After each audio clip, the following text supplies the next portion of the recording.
Hello, everyone, and welcome to the CyberWire's Research Saturday.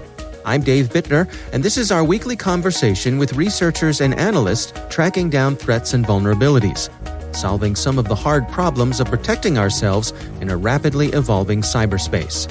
Thanks for joining us.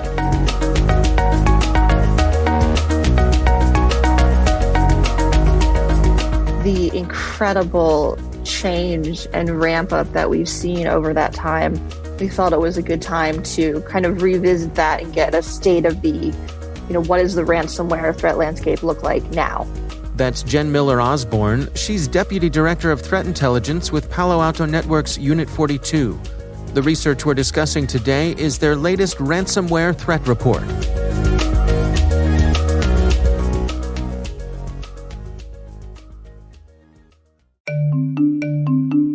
Juniper Connected Security helps organizations build threat-aware networks that extend security to every point of connection across the network.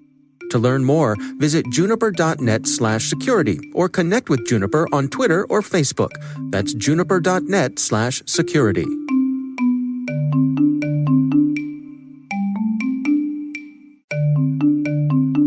And now, a message from our sponsor, Tanium. In a distributed cloud-based world, managing and protecting endpoints has never been more important. The Tanium endpoint platform provides real-time visibility, comprehensive control, and rapid response for endpoints across distributed operations. That's why the Department of Defense and half of the Fortune 100 trust Tanium to secure and manage their IT operations. Want to try for yourself? Visit Tanium.com/cyberwire to get a 14-day free trial of Tanium as a service. That's Tanium.com/cyberwire. And we thank Tanium for sponsoring our show.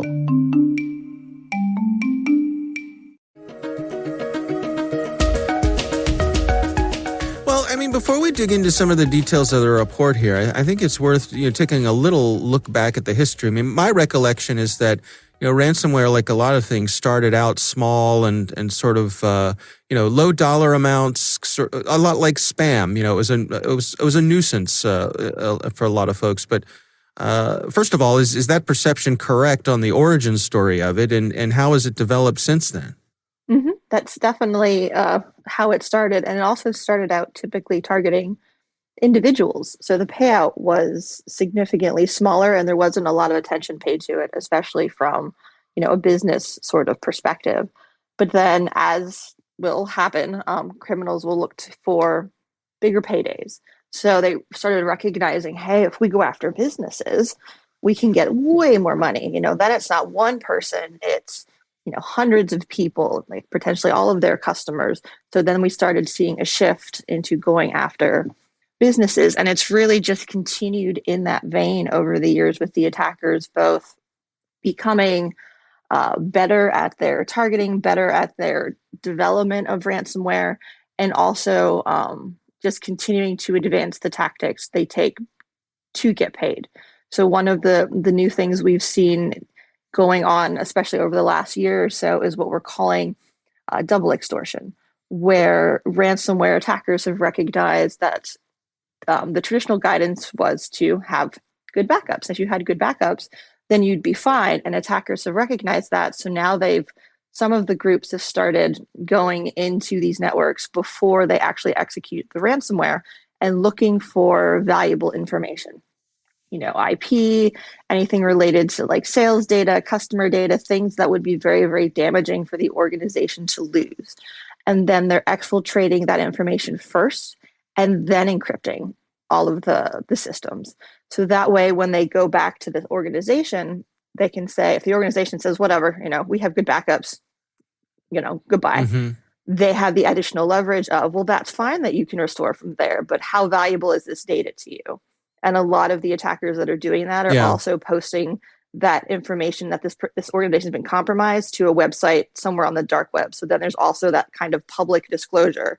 Hey, we have this organization and their data. We're going to release it if we aren't paid by X time. So they continue finding new and inventive ways to make money. Well, one of the things that the report tracks here is the increase in the amount of money that they're making and the amount of money they're demanding. What did you uncover there? They're going after in many cases, larger organizations or organizations that can't afford the downtime. One of the worst things we've seen is the continued focus on healthcare sector attacks because, when you're holding a hospital hostage, they have quite a bit of urgency to have their systems up and running. But they're also just going after both bigger organizations and more money because they know they can demand it. And you'll also see the amounts have gone up with the groups where they're doing this double extortion kind of thing because they really have two different things they can monetize plus the perceived public pressure of losing all of that data if they don't pay by a certain time. And that data is for some of the groups they just say they're going to publish publicly, and that there are organizations that wouldn't be able to recover from that. For many years, the popular wisdom was don't pay the ransom. That's certainly what the FBI's message was, and I suppose the notion was, if we pay the ransom, then we're supporting this ecosystem and incentivizing them to continue their efforts here.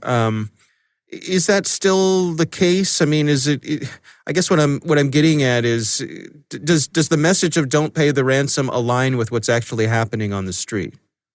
I don't think organizations ever want to pay the ransom, but it's a use case or a business case per organization for what they can withstand or what they can take to still be able to recover from. So while no one's ever going to encourage paying the ransom because that does further encourage the attackers, it can be a business decision where that's the only way they're going to be able to remain a business, or however they do that logic. And it's kind of hard not to feel at least some level of sympathy.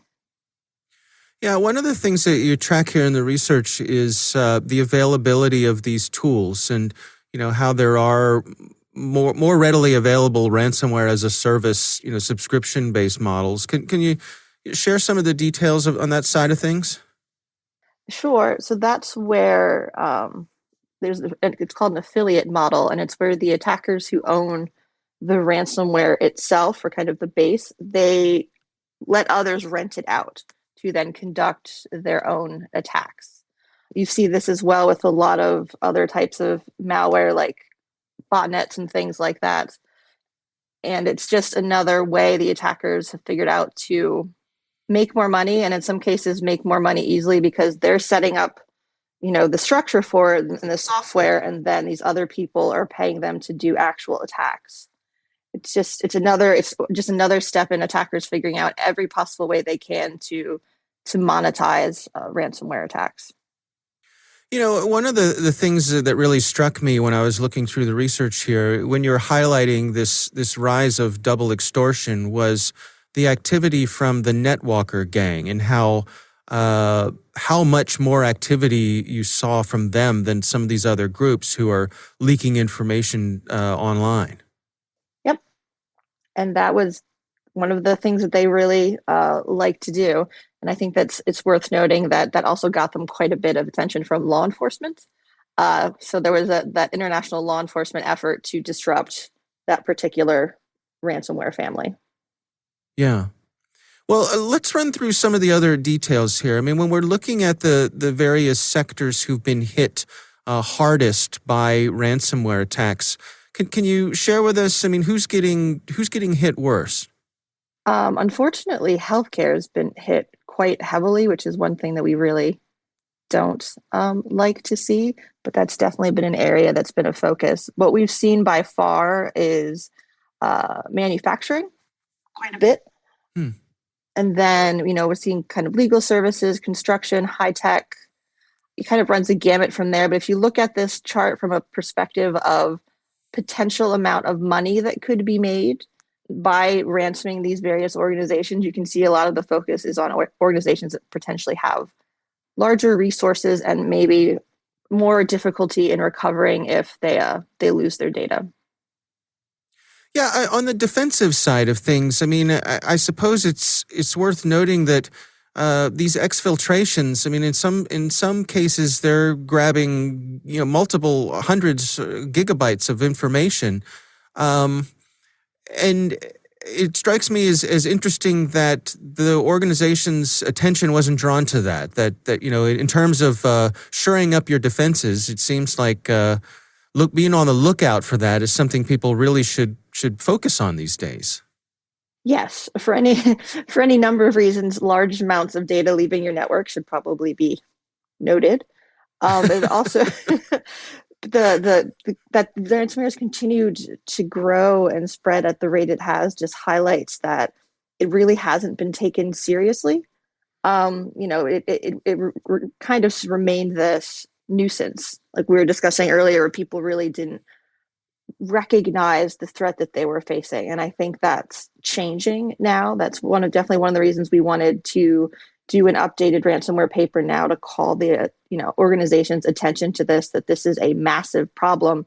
They are making incredible amounts of money on it, and we really need to globally be more effective in our defense. Are those nuisance operators still out there? I mean, are there groups out there who are still going after individuals?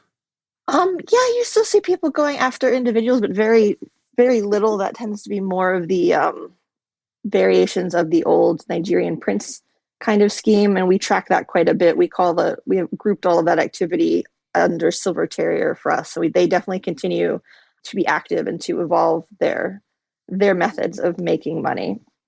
But for the most part, there are still other smaller ransomware families out there. And that's one of the things, our goals with publishing this paper and getting this data out there is by drawing attention to it, you'll get more organizations to improve their protections to further price out some of these other ransomware families. And that's one of the key ways, and one of the only things we can really do to stop this outside of law enforcement efforts.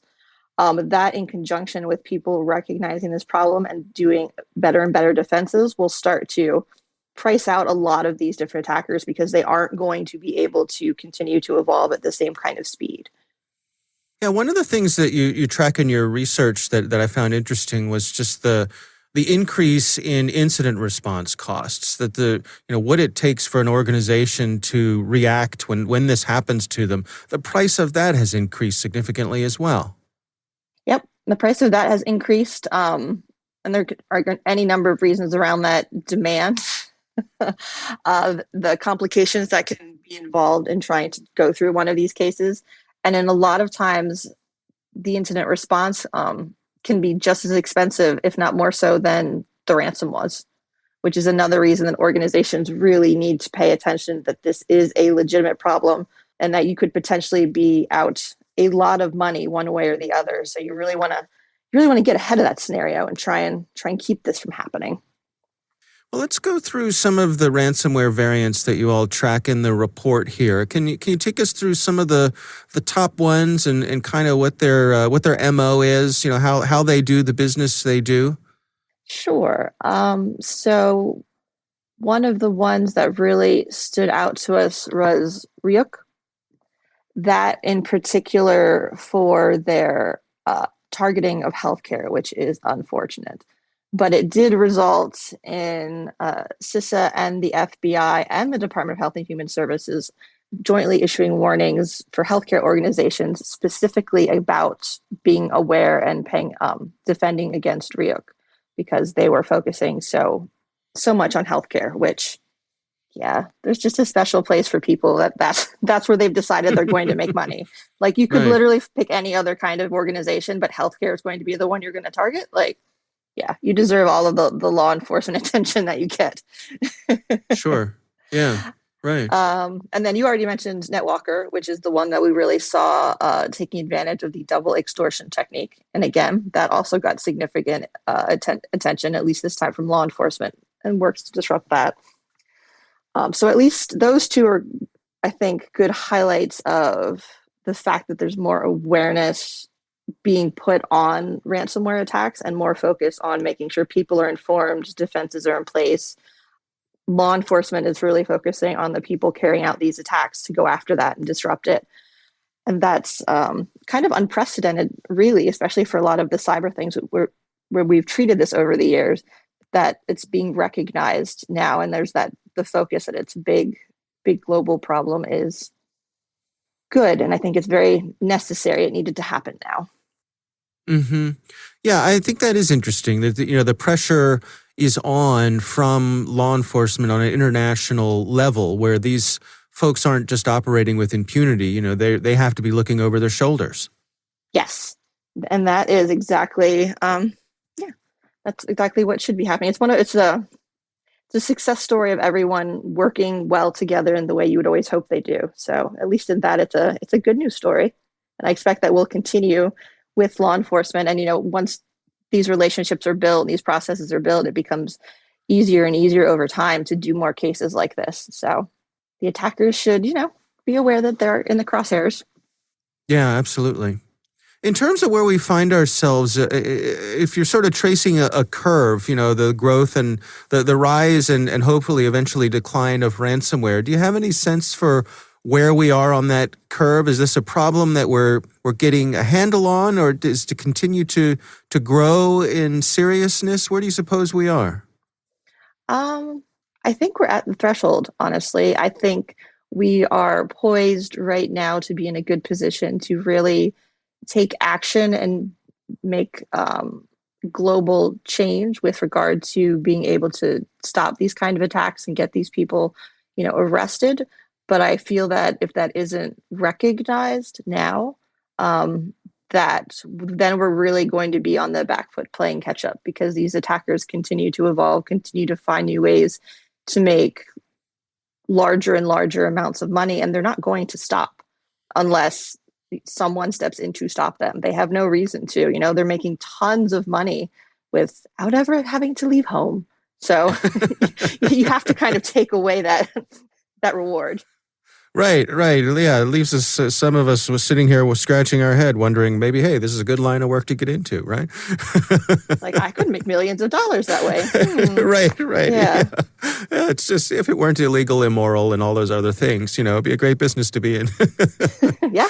Well, the report concludes with some recommendations for folks to better protect themselves. Why don't you take us through some of those? So some things that are very important for organizations to do is be aware of the way the attackers typically try to get initial access. A lot of times it's via phishing. So, it's needing to have good cybersecurity protections in place. And these apply not just for ransomware, but these are really just things for attacks across the board. A good backup and recovery process, and that's something really organizations need for any number of reasons, in addition to a potential ransomware attack. One of the key components for that is the backups need to be disconnected from the normal everyday network so that they can't also be encrypted if there's a ransomware outbreak. Definitely have seen some cases that reported where the organizations did have backups, but unfortunately they weren't properly kept segmented, so they also ended up being encrypted, and then now you're back to square one from that perspective. Right. And really, for ransomware and things we're finding to be critical for any number of attacks is real effective endpoint security. That's really where the first kind of really malicious behavior component that happens within a network related to ransomware that is detectable. So if you can catch that there and stop it, then it's a non-issue, it's a non-starter. But it's when you aren't able to catch that on the endpoint where ransomware is able to be executed, then that's where now you're in a tough spot. And that's endpoint security is the same thing that would have detected the SolarWinds attack. That's the same thing that was an initial way of stopping all of that from happening. It's just endpoint detection. Very, very, very important for a lot of different types of attacks. Yeah, it's a really good point that, this really is, it's a broad sort of thing. It's kind of I often like to compare it to public health, washing your hands, it helps you not get sick from a lot of different things, right? Not just catching a cold, exactly. It could be, and so there's good in all of these things. Even you were like backups, it's great to have backups, but you got to make sure that those backups are good. You got to practice your recovery processes and things like that. It's that old, I guess, sports analogy of practice like you play. Yeah, that's very true. And that's definitely something that I think can get deprioritized because, it's not an everyday activity and things can keep jumping in front of it, but it really is critical. I agree that organizations, they've run the drill and they know what to do in those situations. They know who's responsible for it. They know the timeline for it. All of those things need to be, you need to practice.